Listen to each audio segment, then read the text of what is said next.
루브르 박물관에 갔을 때였다. 안타깝게도 무슨 전시실이었는지는 기억이 안 난다. 나도 뭐가 뭔지도 모르고 따라간 곳이어서 말이다. 아무튼 모나리자가 있었던 것은 기억난다. 그 방에는 르네상스 시기에 그려진 진귀한 그림들이 걸려 있었다. 그 방에 있던 그림들을 다 합하면 아마도 수백억? 아니 수천억의 가치는 될 것 같다. 그 방은 마치 성스러운 신전 같았고 전 세계에서 온 사람들로 가득 차 있었다. 사람들은 하나같이 마치 경이롭다는 표정으로 그림을 바라보고 있었다. 당시엔 영어를 잘 못했지만 사실은 관광객들에게 물어보고 싶었다. 여긴 왜 오신 겁니까? 이 그림들이 무슨 뜻인지는 알고 보시는 건가요? 사실 예나 지금이나 대부분의 사람들에게 듣는 답변은 다 똑같을 것이다. 글쎄요, 저도 잘 모르겠는데요. 하지만 그 대답은 오히려 나를 더 궁금하게 만든다. 왜 사람들은 의미도 모른 채 이토록 먼 길을 와서 그림을 바라보는 걸까? 도대체 예술은 우리에게 무엇이길래 말도 안 통하고 뜻도 모르는 그림 앞에 찾아오게 만드는 걸까?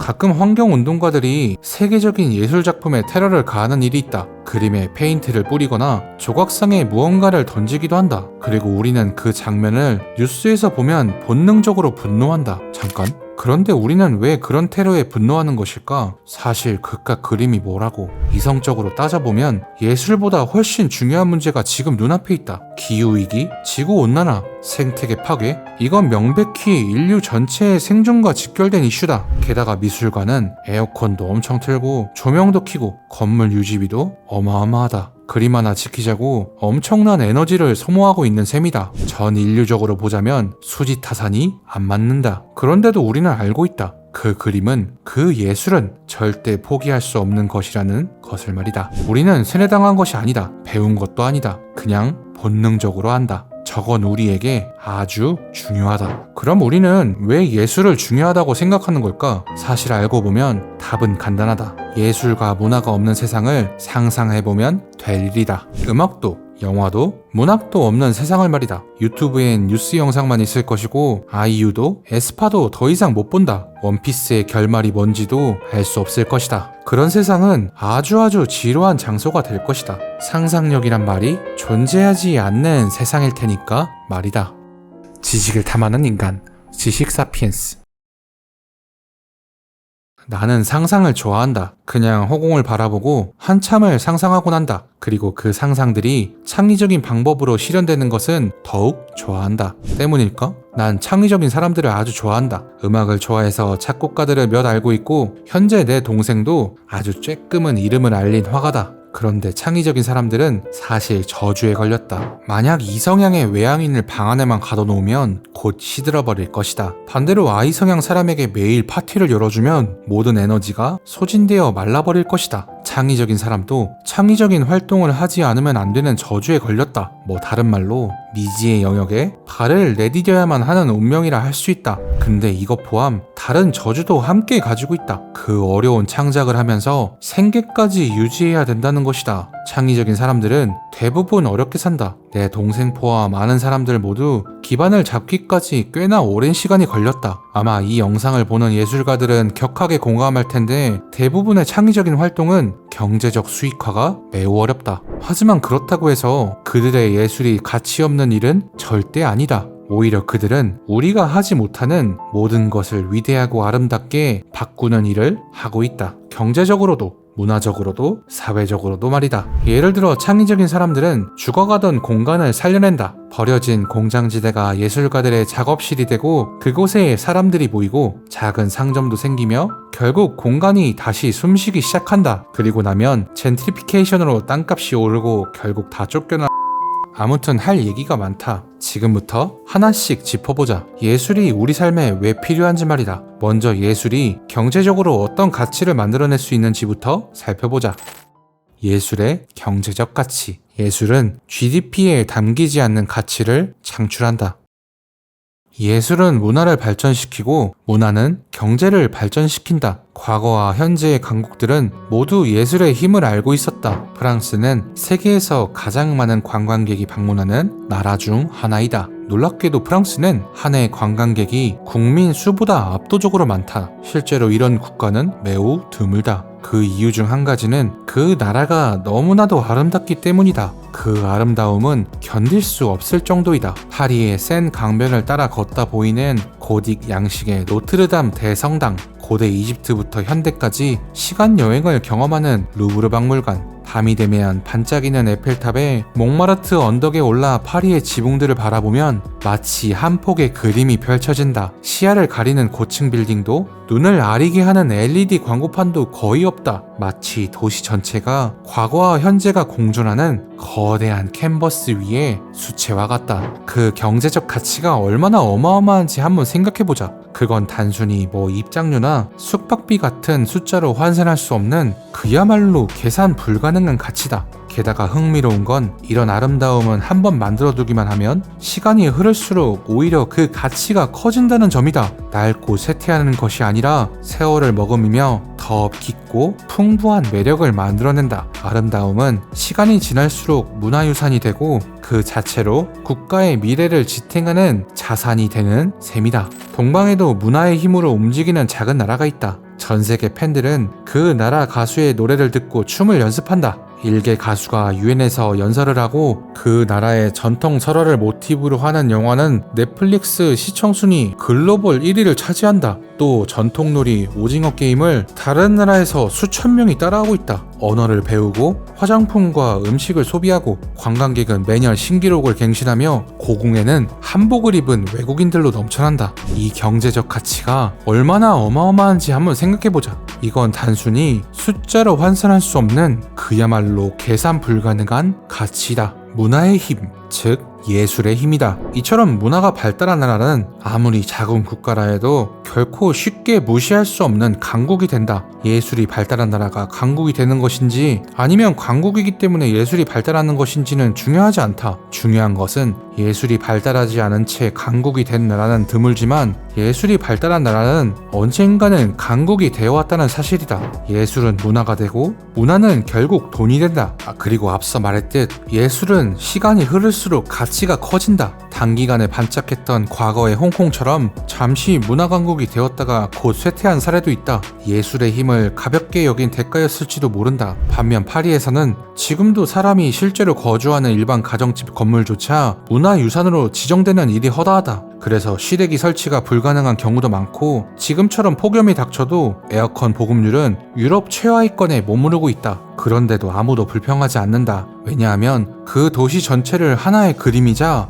예술 작품으로 바라보는 시민들의 의식 수준이 그만큼 높기 때문이다. 그들은 자신이 살고 있는 집, 골목, 거리 하나하나가 역사이자 문화이며 후대에 물려줄 예술 유산임을 알고 있다. 동방의 작은 나라도 이 위대한 예술의 힘을 모든 국민이 알게 되는 날이 오기를 기도해본다.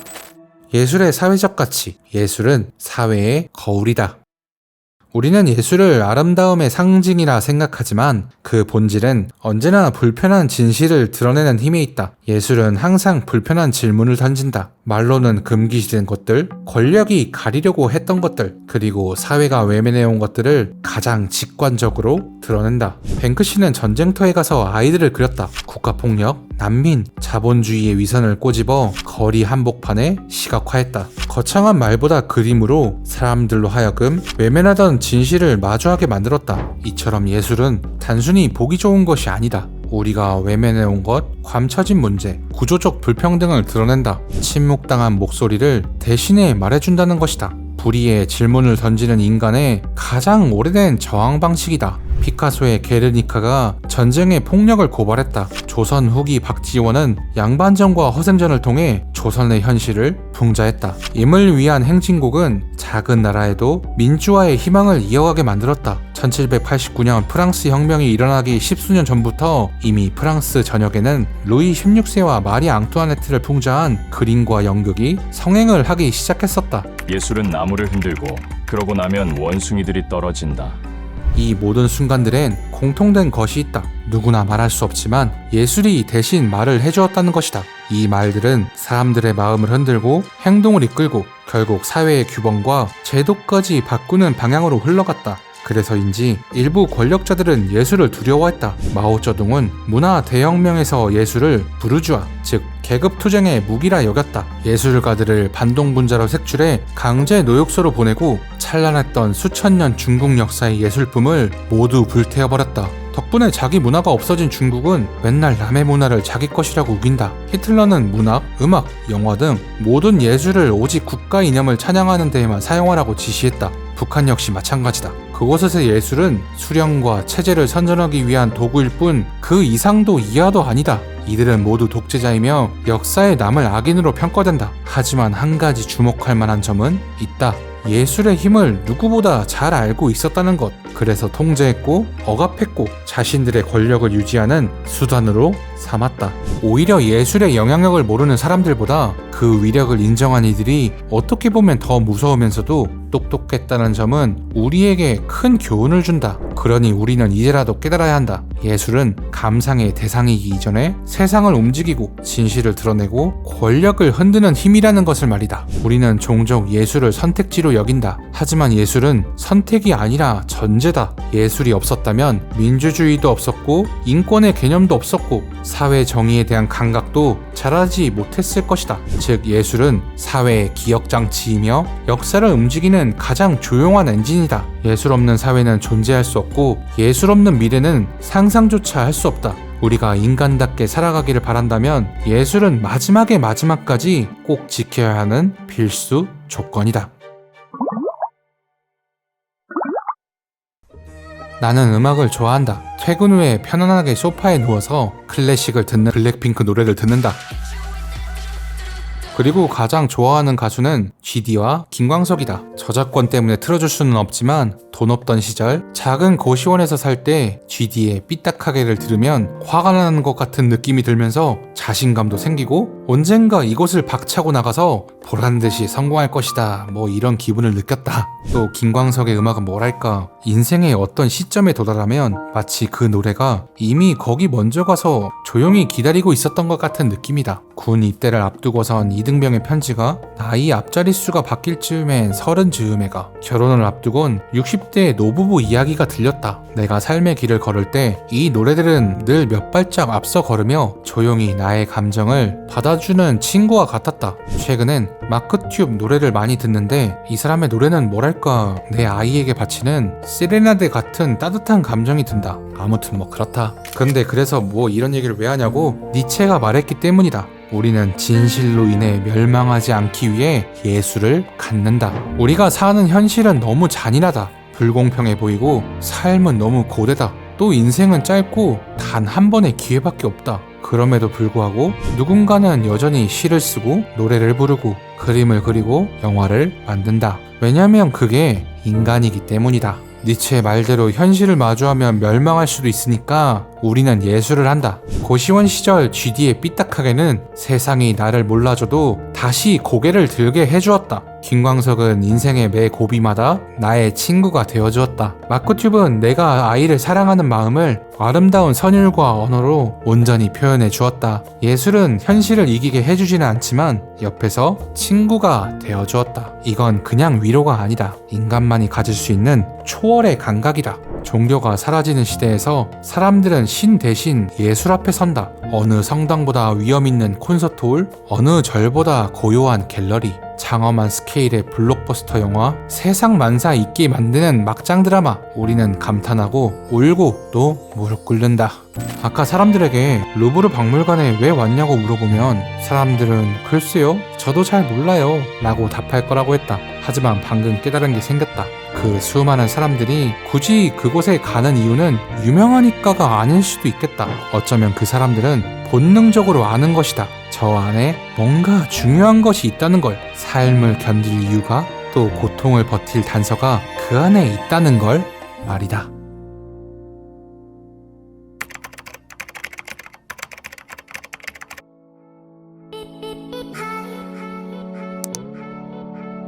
지식을 탐하는 인간, 지식 사피엔스.